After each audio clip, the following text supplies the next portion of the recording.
Bonjour les amis, alors aujourd'hui nous allons parler des photos de lune, surtout du traitement des photos de lune, et je vais faire un petit rappel rapide sur la prise de vue.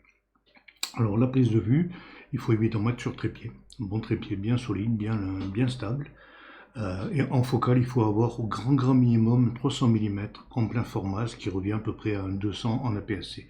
Mais ça c'est vraiment le strict minimum. En fait il est très fortement conseillé d'avoir davantage d'avoir une focale plus longue, voire beaucoup plus longue, hein. Donc, les photos, on va en faire beaucoup. Alors, quand on est sur trépied, un petit rappel, désactiver la stabilisation.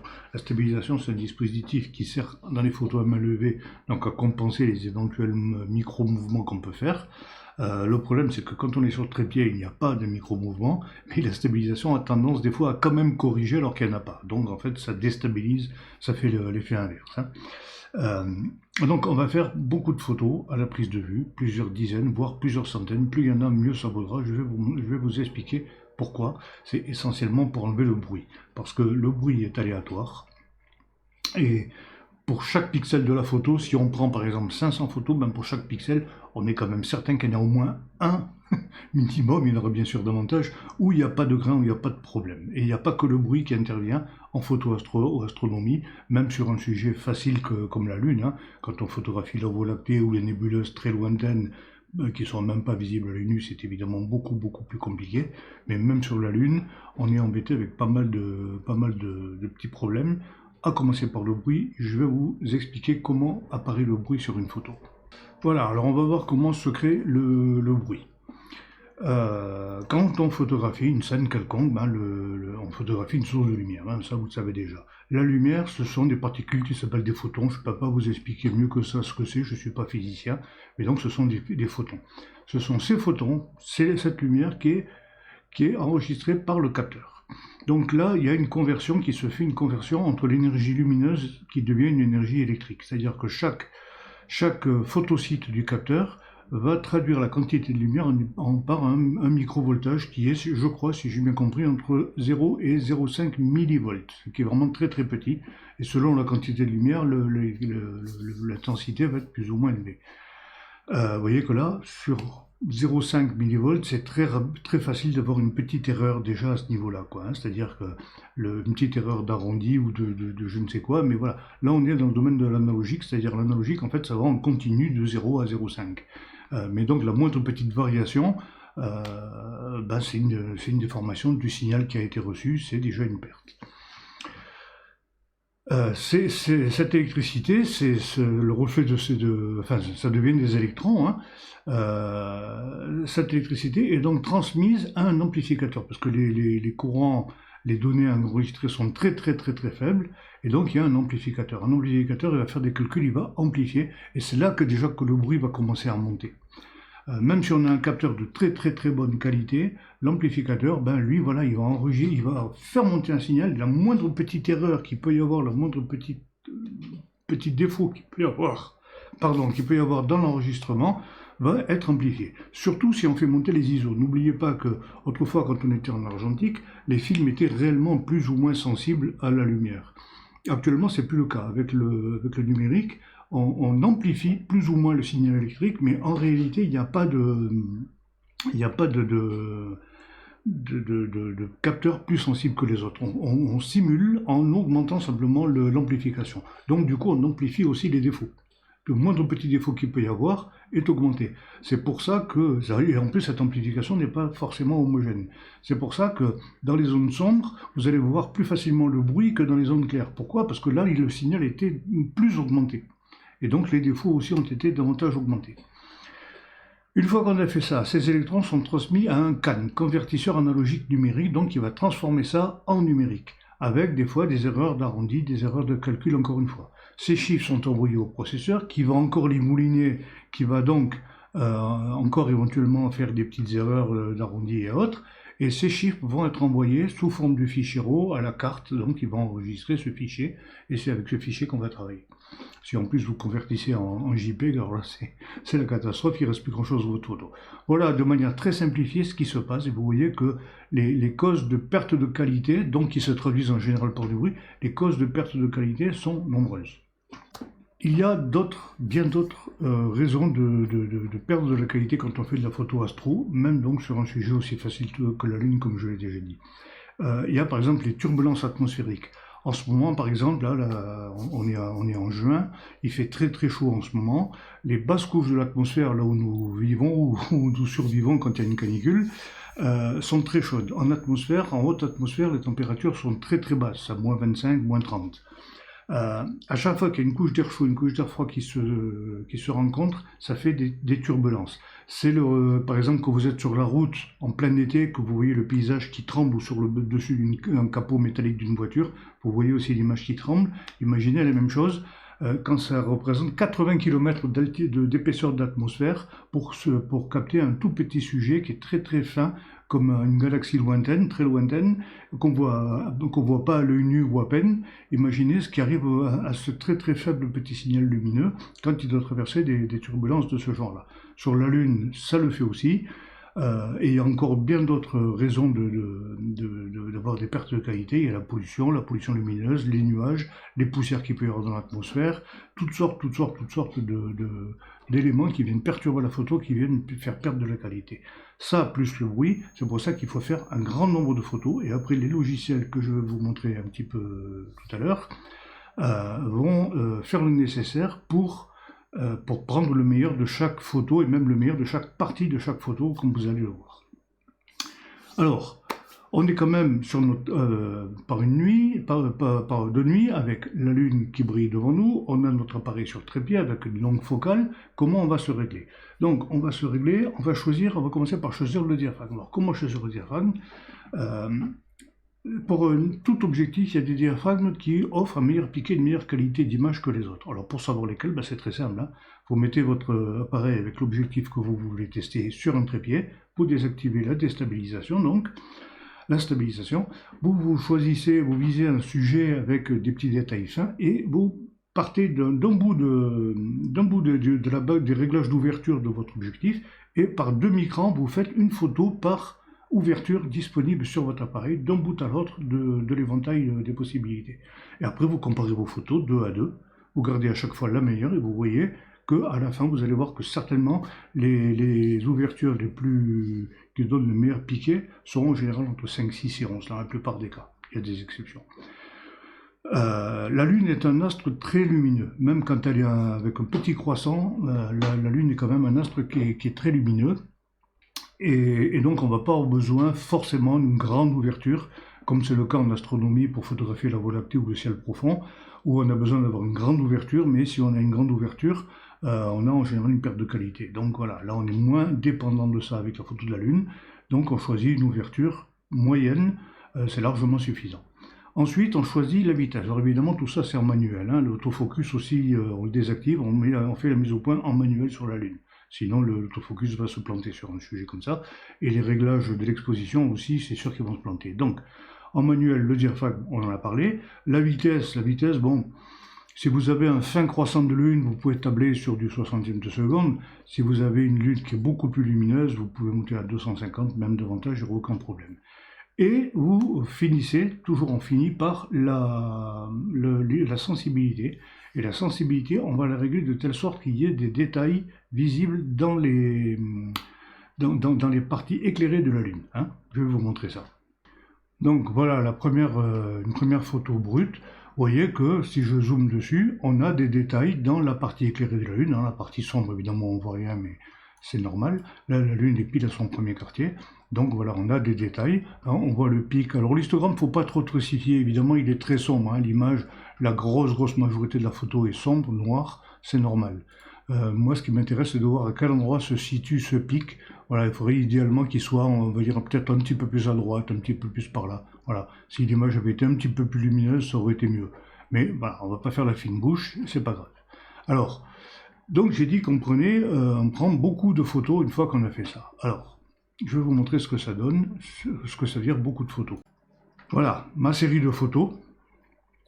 J'en ai sélectionné pour cette démonstration une série de 381. C'est beaucoup, c'est pas beaucoup en même temps, on peut en prendre 500, 1000, il n'y a pas de problème. Plus il y en a, mieux la qualité sera. Parce que n'oubliez pas qu'à la fin, on va pas travailler le traitement, on va pas le faire sur la totalité des photos, on va le faire sur un pourcentage. Il faut quand même que dans le pourcentage, il y en ait suffisamment pour pouvoir trier et garder ce que je vous ai dit tout à l'heure, les pertes de qualité comme le bruit. Il faut quand même qu'il y ait suffisamment d'images. Alors plus il y en a, plus on va pouvoir se permettre d'être restrictif sur la qualité, prendre un petit pourcentage de ces photos, tout en ayant suffisamment pour pouvoir faire un bon traitement. Voilà, donc ça c'est la première de la série. Vous voyez, si je les fais défiler rapidement, voilà, vous voyez que ça bouge, parce que la Lune a bougé pendant mes prises de vue. Vous voyez que là j'ai fait un petit réajustement, vous voyez, là ça saute, parce que j'ai dû faire une petite interruption de prise de vue, j'ai repris, ça n'a aucune importance, hein. Les logiciels vont gérer ça pour empiler les photos. Là, on a un petit épisode rigolo, il y a des oiseaux qui sont passés, un vol des tourneaux, je pense, qui est passé devant la Lune, c'est pas grave, ça va être géré aussi. Hop, ça saute encore un petit peu, là voilà, si j'ai recadré un petit peu plus loin, hop, là aussi, voilà, ça continue jusqu'à la fin, encore un petit saut. Hop, là en gros j'ai recadré. Voilà, et là, on est arrivé au bout à la 381e. Ok, donc une fois qu'on a tout ça, on va pouvoir donc faire un pré-traitement qu'on va faire avec Lightroom. Je vais vous montrer ça. Voilà, je suis dans Lightroom, j'ai chargé mes 381 photos dans le catalogue et on va les traiter. Alors, je me mets sur la première, je passe en module développement, touche D. Je pourrais activer la synchronisation, mais à chaque fois que je vais toucher un curseur, si je mets la synchronisation et que je sélectionne toutes mes photos, à chaque fois que je vais bouger quelque chose, il va falloir attendre que le réglage soit répercuté sur les 380 autres photos. Ça va être assez long.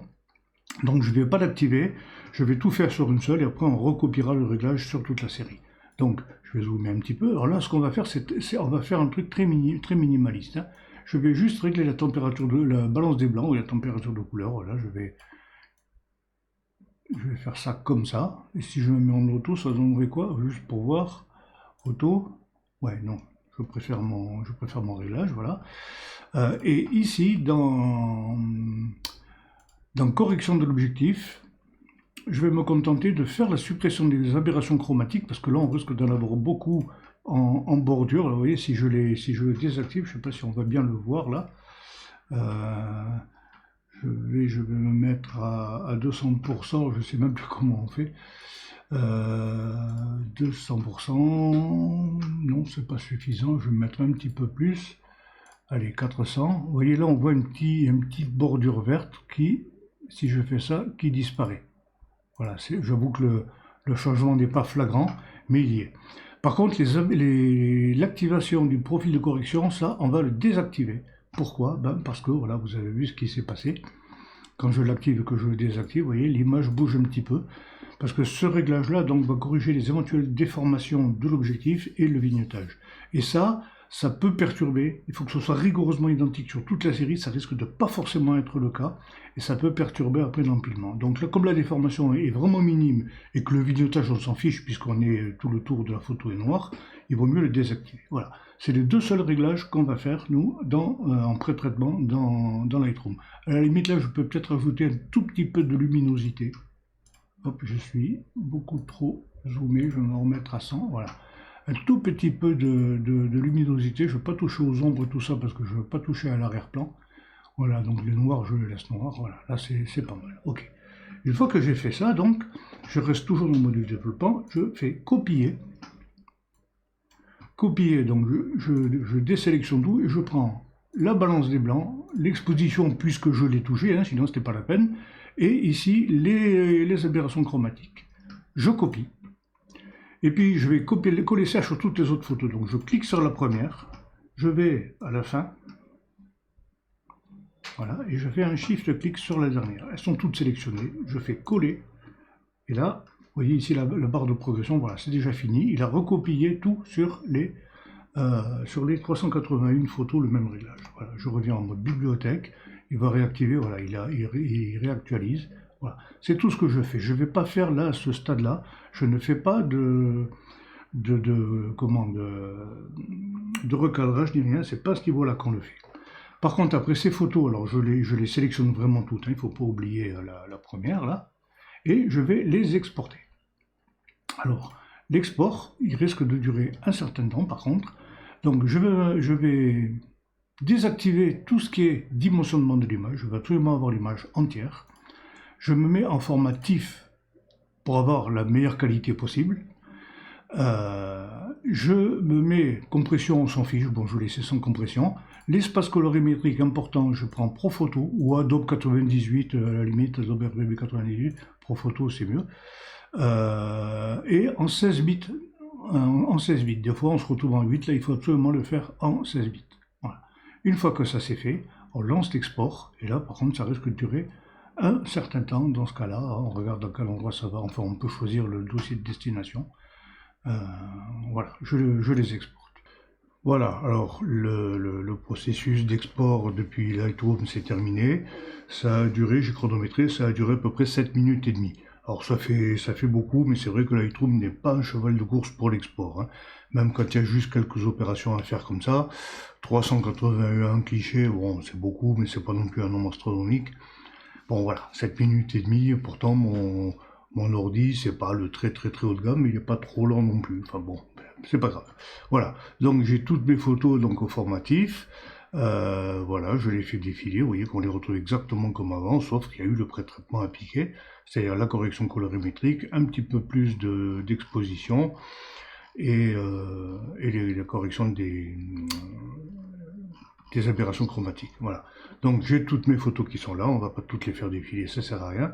Maintenant, on va les appliquer, on va commencer à vraiment les traiter dans 3 logiciels successivement avant d'arriver au vrai traitement.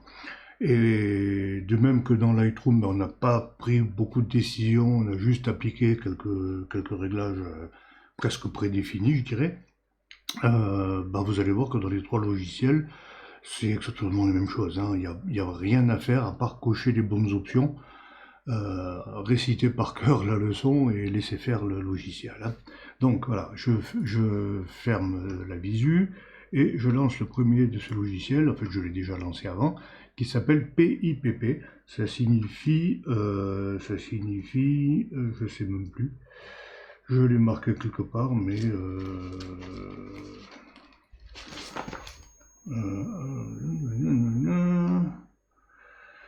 je sais plus. Pré-processing, le PP à la fin c'est pré-processing, bon je sais plus, bon bref, c'est pas grave, voilà. Alors, première chose à faire bien sûr, c'est de charger les photos. Donc, on est par défaut, quand on le lance sur l'image source file, on lance add image file, c'est-à-dire on va ajouter les fichiers images, voilà. Alors, je vais les chercher, ils ne sont pas là, ils sont où?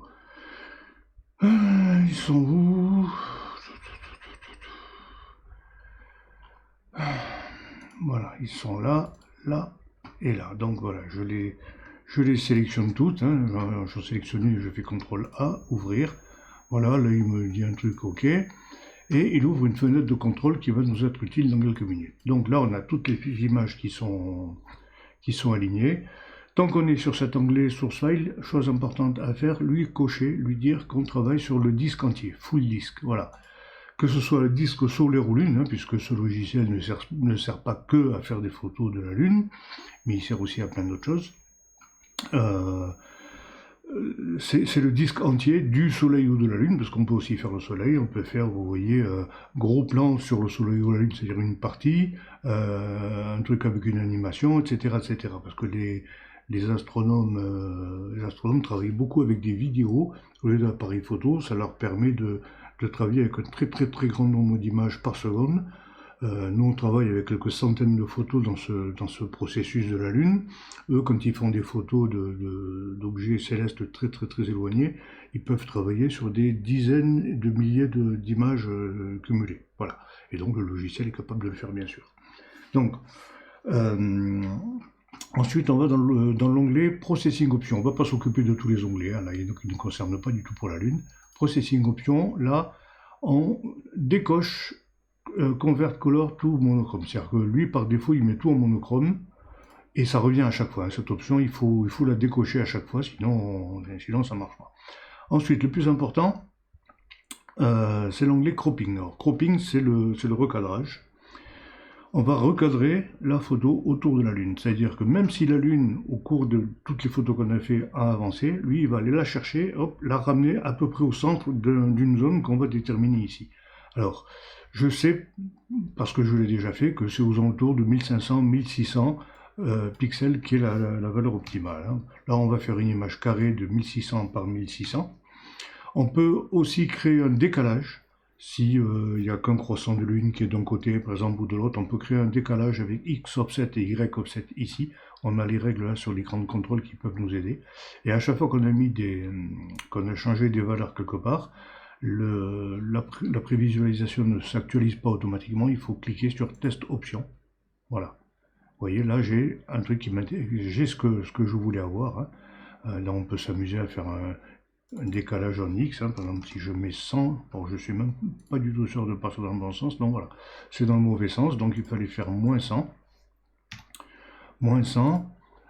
voilà, pour la recentrer un petit peu, étant donné que le 10, bon on voit que la moitié, mais je vais même mettre 150, tiens, 150, comme ça, voilà, puisque le 10 quand il passe comme ça, ben on le voit mieux comme ça, quoi. Hein. Voilà. Une fois qu'on a fait ça, on va dans l'onglet Output Option, option de sortie, on coche le formatif comme sortie comme modèle de sortie, et on va dans l'onglet, oui là c'est tout, on va dans l'onglet Do Processing. Alors il fait un premier truc. Voilà, là il nous dit que c'est complet, mais en fait non, c'est pas complet. Il faut lancer Start Processing. Et là encore, ça va prendre un certain temps. Je vais le chronométrer aussi et je vous dirai combien de temps ça a pris. Mais ça prend beaucoup moins de temps que tout à l'heure. Voilà, il a terminé, donc ça n'a pas pris beaucoup de temps. Hein. Ça a pris un petit peu plus d'une minute, 1 minute 15 à peu près. Vous voyez, processing complète, là toutes les barres sont remplies, il a donc manipulé les fichiers, les a recadrés, et il a créé, vous voyez, dans le dossier où on était tout à l'heure, où j'avais toutes mes photos TIFF exportées de Lightroom, il a créé dedans un sous-dossier qui s'appelle PIPP, il a mis la date et l'heure du moment où de l'instant où j'ai lancé l'opération, quoi. Et si on ouvre ce truc-là, on voit qu'il y a 2 dossiers dedans. Il y a le dossier log, bon c'est des données pour lui, on s'en occupe pas. Et là, le dossier lune. Dans le dossier lune, il y a donc toutes mes photos qui sont recadrées.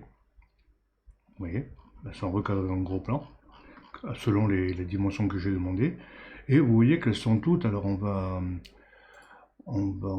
pas mettre ça comme ça. L'affichage, je vais le modifier, je vais le mettre comme ça, voilà.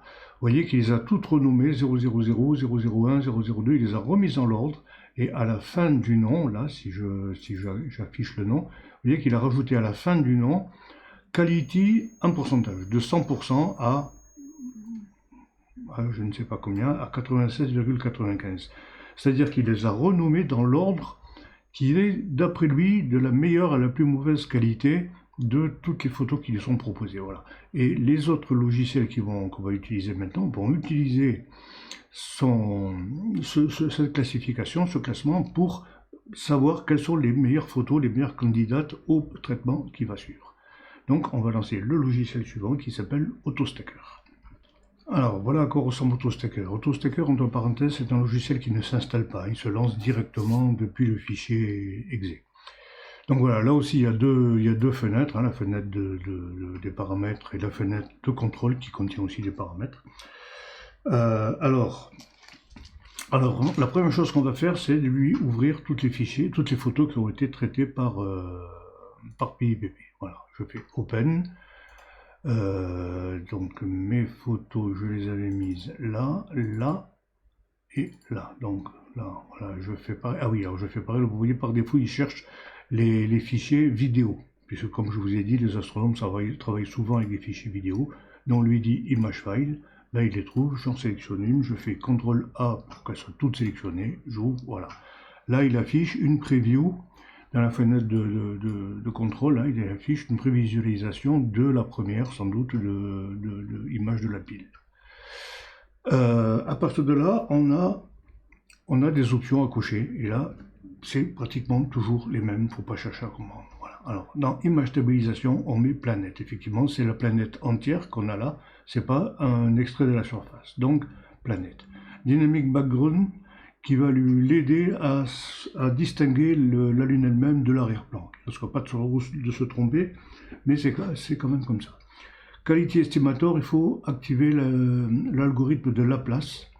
Et le bruit, noise robuste, là je ne sais pas trop ce que c'est, mais ça a rapport avec le bruit, noise, on le laisse sur 5, là aussi on ne cherche pas à comprendre. Local AP, ça c'est important de le cocher. C'est pour que, si on le décoche, il va travailler sur la Lune tout entière d'un seul bloc. Nous, on lui coche pour qu'il va travailler par petites zones, on va voir ça dans un petit moment. Par petites zones, il va découper la Lune en petites zones et il va traiter pour chacune de ces zones une par une. Voilà. Une fois qu'on a fait ça, on lance l'analyse. L'analyse, voilà, ça prend quelques secondes. Il analyse les 381 photos qu'on lui a données à digérer et il va de nouveau les hiérarchiser comme tout à l'heure a fait PIPP. Voilà. Elles sont là. Vous voyez qu'il y a les 3/4 de... Alors là, c'est la quantité des photos. Et là, vous voyez la courbe de qualité des photos, hein, donc qui tombe de 100 à 96, je ne sais plus combien. Là, on a la ligne des 50%, et vous voyez qu'on a pratiquement les 3/4 des photos qui sont au-dessus des 50%. Donc ça, c'est bien, parce que donc, plus il y a de photos, plus on va pouvoir se permettre d'être sélectif, tout en gardant un nombre d'images suffisant pour qu'il y ait suffisamment de matière pour travailler. Donc, on peut soit faire un contrôle-clic. Voilà, là j'ai cliqué sur 49%, vous le voyez ici, soit on rentre la valeur directement, 50 par exemple, si on veut travailler avec les 50% de photos les meilleures. Voilà. On peut en cocher plusieurs, jusqu'à 4, et donc il va refaire tout le processus que je vais vous montrer dans un moment, il va le refaire 2 fois, 3 fois, 4 fois, selon le nombre de pourcentages qu'on a mis là. Hein.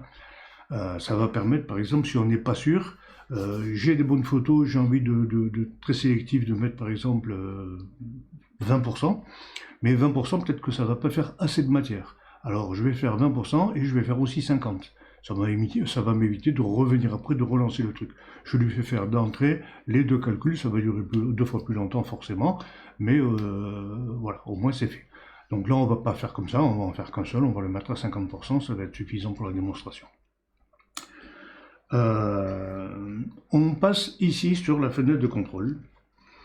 La fenêtre de contrôle, on a...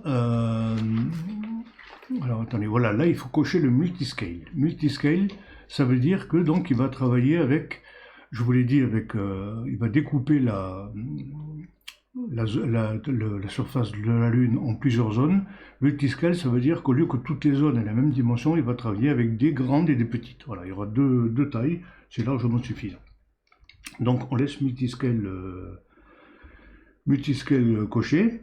On n'a pas besoin de choisir la dimension de la dimension, c'est ici, la dimension de base de ces zones, hein, on laisse 32 par défaut, ça marche très bien.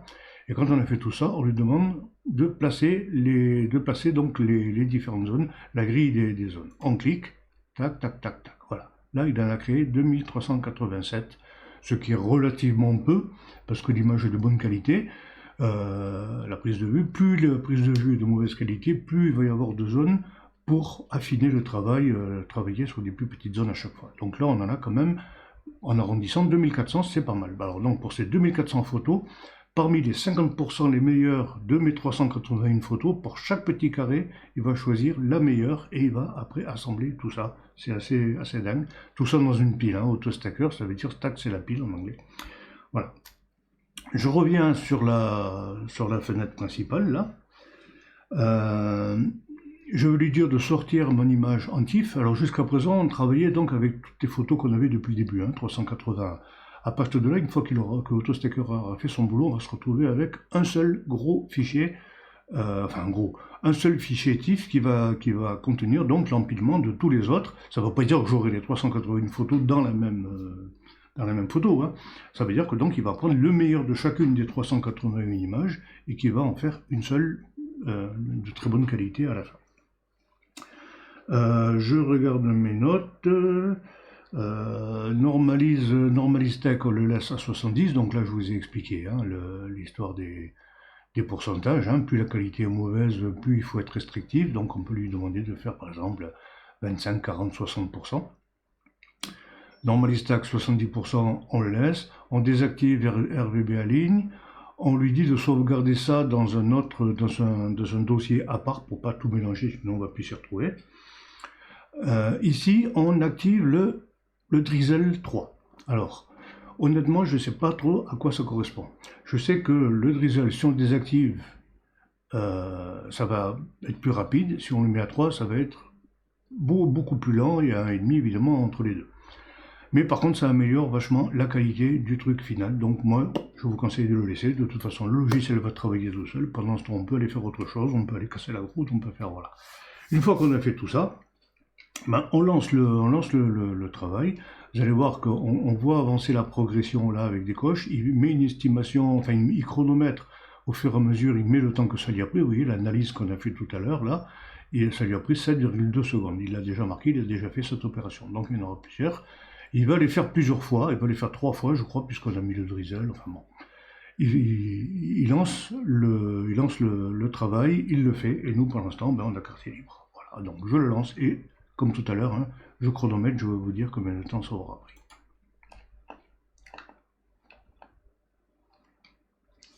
Voilà. Voilà, là il est en train de faire le stacking, donc l'empilement proprement dit, l'alignement il l'a déjà fait, vous avez vu que ça a été très rapide. Le stacking, là c'est beaucoup plus lent, etc. etc. Quand il aura fini, recombination aussi, là ça prend un certain temps, et il recommence 3 fois tout le cirque. Donc voilà, le chronomètre est lancé, à de suite. Voilà, il a terminé, ça n'a pas pris tant de temps que ça, à peu près 5 minutes, hein, peut-être un petit peu plus. Ça dépend évidemment de la puissance de l'ordi, du nombre de photos, du disque dur. Hein.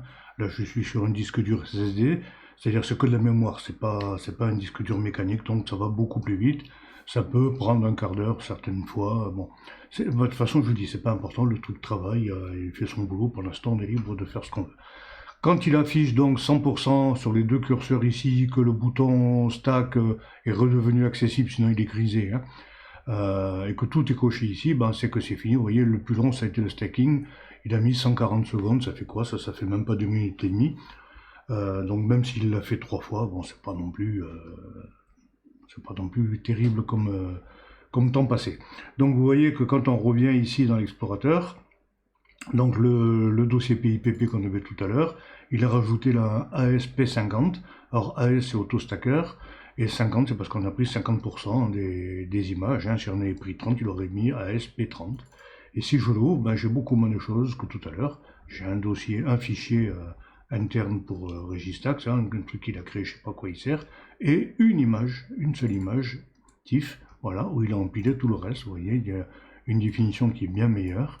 On voit aussi que ça manque de piqué encore, et puis la colorimétrie n'est pas bonne. Mais il n'y a pas d'aberration chromatique, il n'y a pas de gros défauts.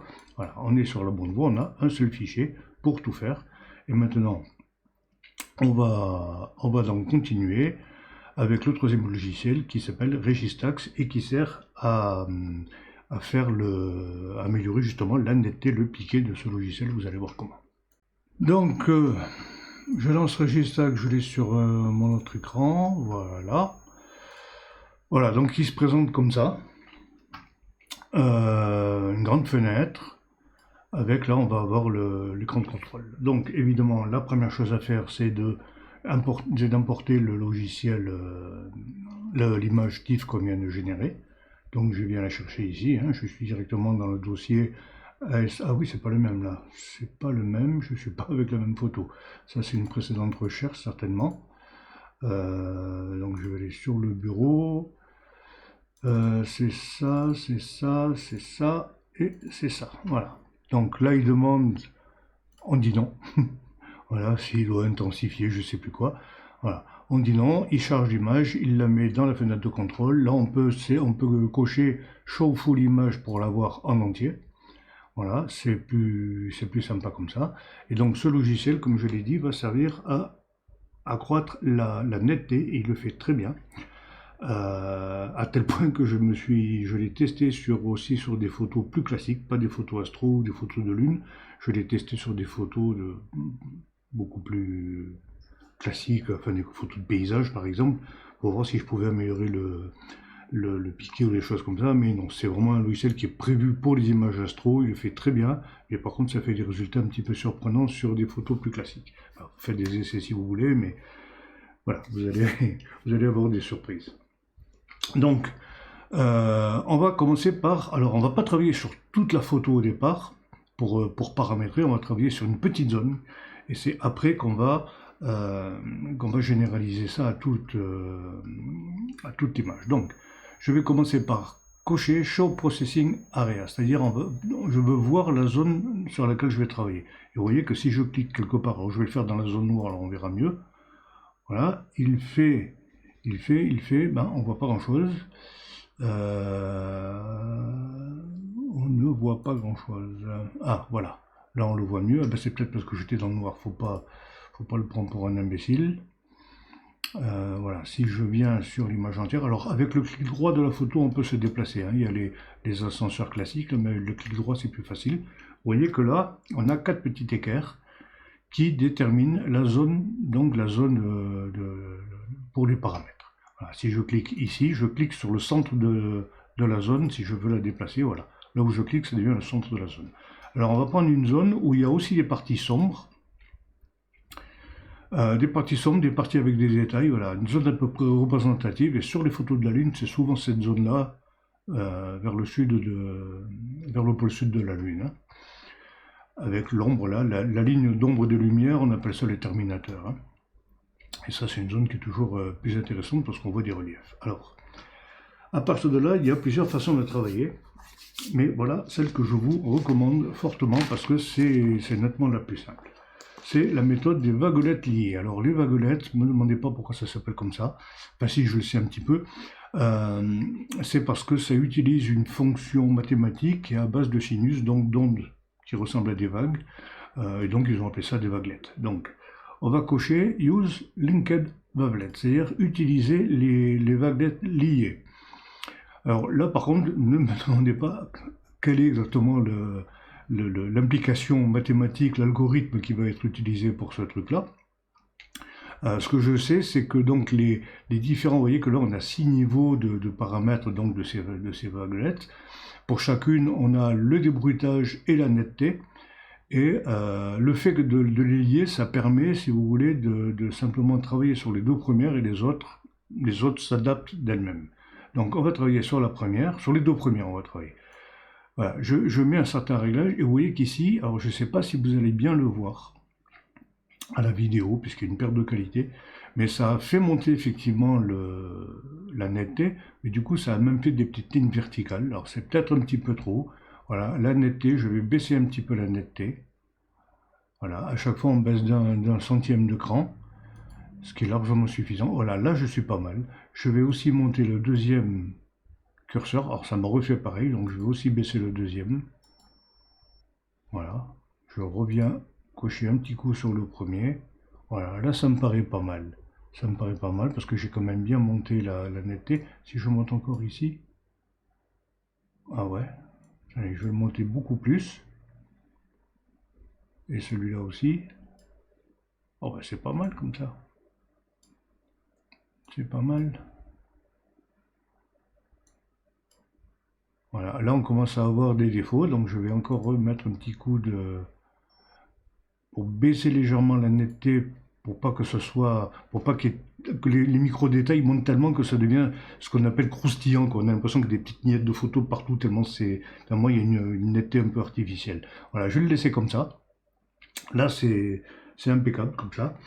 Vous voyez que là, on peut sauver et enregistrer des schèmes, des schémas, c'est-à-dire en fait des réglages. Une fois que vous avez fait des réglages là qui vous conviennent, vous pouvez les enregistrer et les reprendre la prochaine fois pour les appliquer à une autre photo, ou alors les reprendre et légèrement les modifier. Bon, moi, ça fait une base de départ, quoi, hein.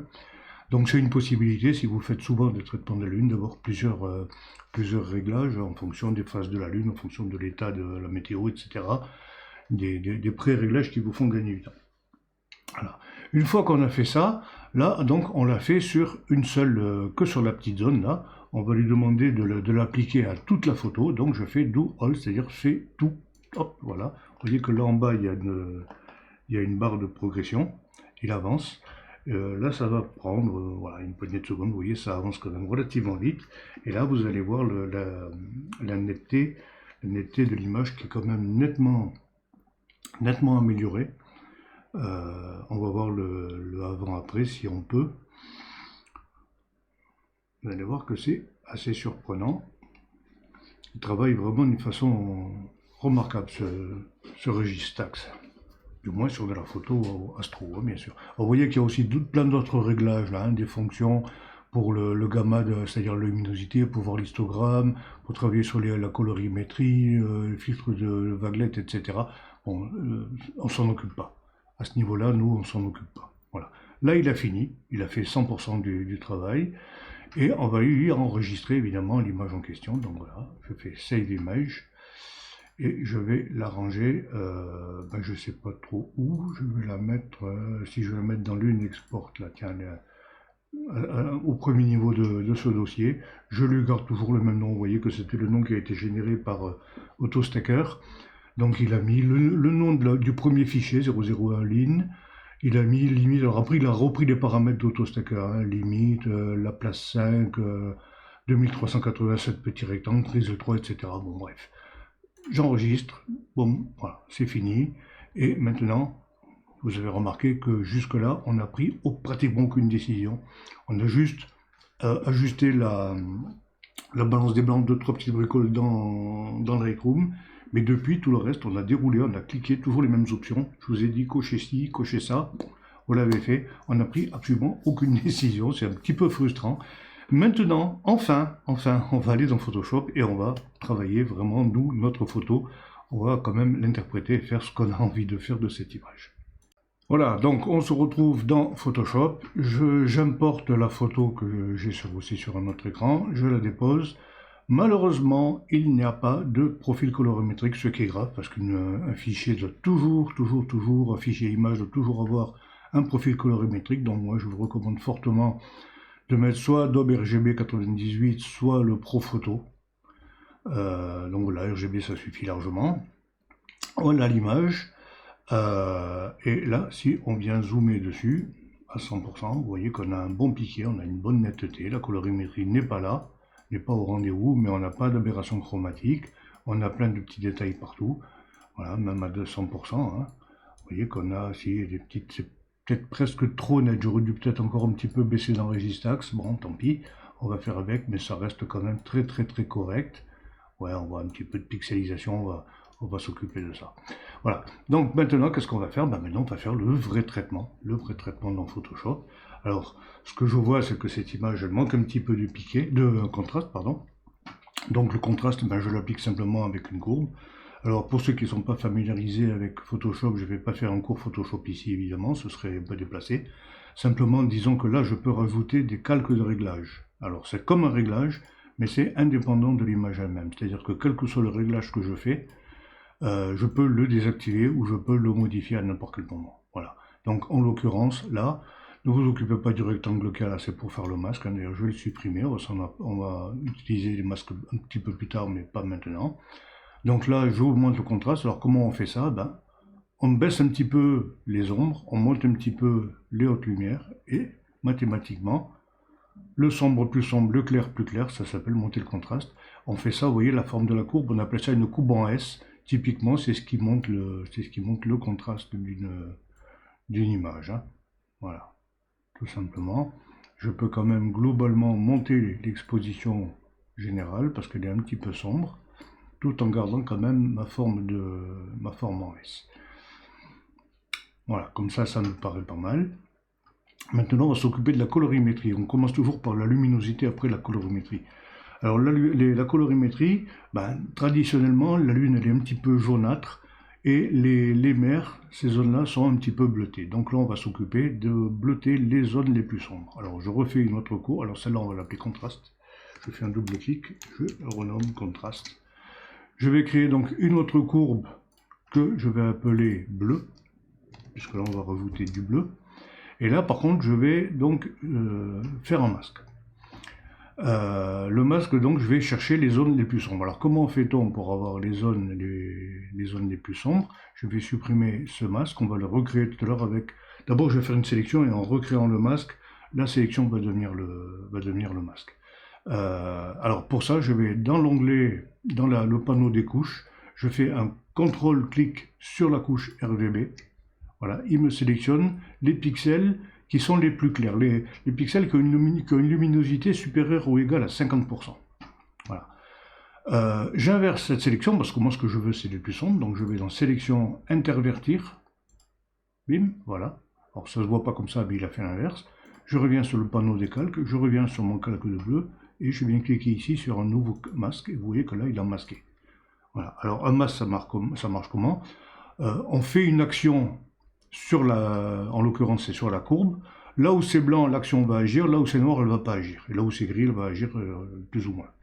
Alors comme ce masque, je le trouve pas assez contrasté, je vais lui appliquer une courbe à lui-même pour le contraster un petit peu. Alors on ne peut pas appliquer un calque de réglage sur un masque. On est obligé d'appliquer le réglage brutalement. Donc je vais dans Image, Réglage courbe, et je vais là aussi assombrir, éclaircir un petit peu, assombrir, voilà.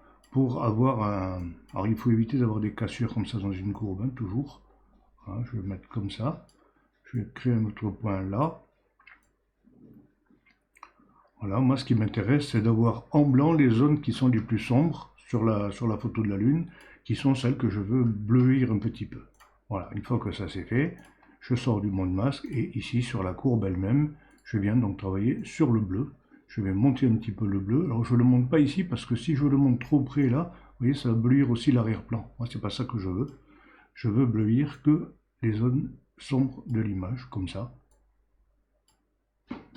Voilà. Je ne vois pas bien sur mon écran. Voilà. Comme ceci. C'est un petit peu violet, donc si c'est un petit peu violet, ben je vais baisser un petit peu le rouge. Voilà, ça devient bleu.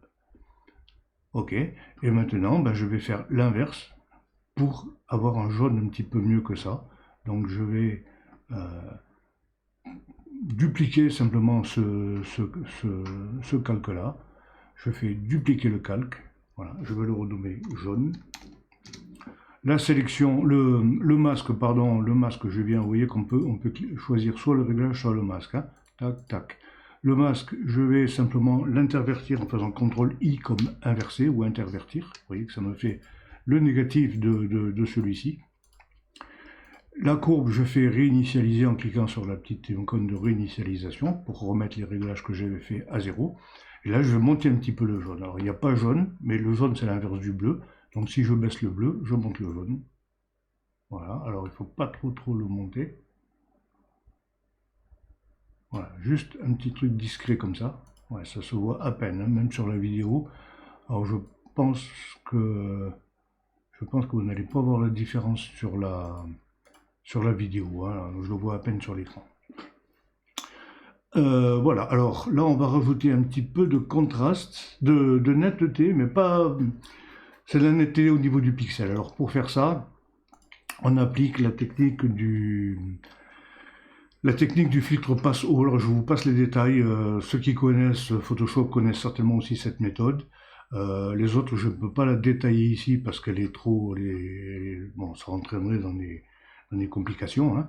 Disons simplement que je vais faire ce qu'on appelle une copie fusionnée. Alors une copie fusionnée, c'est un calque qui représente tous les autres calques qui sont en dessous de la pile avec les mêmes réglages. Donc je me mets sur le calque du haut et je fais CTRL-ALT-MAJ-E. Voilà, ça c'est la copie. Donc celui-là, on va l'appeler netteté. Je vais désaturer ce calque pour éviter d'avoir des couleurs parasites qui apparaissent après. Donc désaturation, ici. Je le passe en objet dynamique pour pouvoir revenir sur mes réglages si nécessaire. Là aussi, ceux qui connaissent Photoshop savent de quoi il s'agit. Et j'applique un filtre passe-haut que je vais mettre. Alors 3, c'est peut-être peu, je vais voir. Comme je suis avec l'objet dynamique, je peux revenir sur le réglage. Je le laisse comme ça.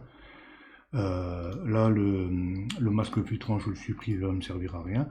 Et comme c'est tout gris, que je veux augmenter la netteté, donc le contraste, j'utilise un masque de fusion de contraste pour lesquels, rappelons-le, le gris est transparent. Donc j'applique incrustation. Voilà.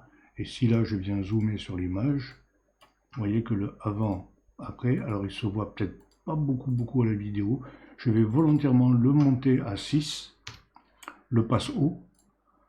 C'est trop, mais c'est pour que vous le voyez sur la vidéo. Hein, voilà. Avant, après. Regardez un détail comme par exemple les petits cratères qu'il y a là, avant, après. Voilà, là c'est assez net l'augmentation de netteté. Par contre, c'est vrai que c'est trop pour un vrai réglage. 3 c'était pas assez, je pense que 4 ce serait bien. Avant, après, voilà. Et là, je peux même monter un petit peu la vibrance. Je vais même le faire avant la netteté. Un masque de vibrance, un calque de vibrance, pardon. Alors, saturation vibrance. Alors, la saturation, on n'y touche pas. Ça fait ça. C'est dégueulasse. Voilà. Par contre, la saturation fait la même chose, mais avec beaucoup plus de délicatesse et elle va augmenter la saturation que des teintes qui sont déjà peu saturées. Donc voilà, on y gagne. Ça fait comme ça, voilà. Et là, on se retrouve avec donc un avant-après général où j'étais comme ça, et je suis arrivé à ça. Et si on reprend une des photos de prise de vue de tout à fait au départ, voilà, j'avais ça, et maintenant, j'ai ça. Voilà. Donc, voilà quelques exemples de travail, de travaux que j'ai fait de photos de la Lune qui sont déjà réalisés. Voilà, celle-là c'était une des premières, vous voyez que c'est loin d'être parfait, il y a des problèmes de colorimétrie en bordure. Là, regardez ici, il y a des zones un petit peu rouges, un petit peu vert cyan, bleu cyan. La colorimétrie, c'est pas vraiment au point. Celle-ci est déjà un petit peu mieux, un petit peu piquée. Là, on a quoi? Là, on en a une qui est beaucoup plus intéressante. Celle-ci, alors j'ai fait beaucoup d'expériences, beaucoup de n'importe quoi aussi par moment, hein. Celle-là, je crois que c'est la même que celle que je vous ai montrée tout à l'heure, la même série. Comme ça, la lune pratiquement pleine, ce qui est toujours moins intéressant. Là, on a une photo que j'avais prise de la pleine lune pour récupérer le halo, parce que mon idée, c'était ensuite de faire ça. Alors là, il y a pas mal de boulot, c'est-à-dire que j'ai fait, en fait, il y a deux séries de photos. Il y a, pour avoir la ligne d'ombre, là, le terminateur, j'ai fait une série où il y avait la partie de droite, une série où il y avait la partie de gauche, avec donc les deux ombres. Il a fallu que je fasse coïncider les deux, en sachant que la Lune a un mouvement de balancement, et c'est pas évident de les faire coïncider. J'ai rajouté donc le halo avec la photo de pleine Lune, et j'ai collé le tout sur une photo de la nébuleuse d'Orion, alors que la Lune n'a absolument rien à faire dans ce coin du ciel. Mais voilà, j'ai fait ce petit montage comme ça pour m'amuser. Voilà, et j'en ai fait après d'autres montages, voilà. On se lasse quand même assez vite parce que comme vous l'avez vu, c'est toujours les mêmes réglages. Il y a très très peu de créativité sur ce genre de photos, c'est un petit peu dommage. Celle-là, elle est complètement naze. Ouais, c'est pas toujours très, comment, on peut pas dire que ce soit très très valorisant parce qu'on répète toujours les mêmes trucs, à part à la fin avec Photoshop où on peut s'amuser un petit peu. Voilà, c'est loin d'être ce qu'il y a de plus amusant à faire, mais vous voyez qu'on arrive à des résultats très très sympas, des jolies images bien piquées, bien sympas de la Lune. Voilà. Bon courage à tous pour vous y mettre. Au revoir.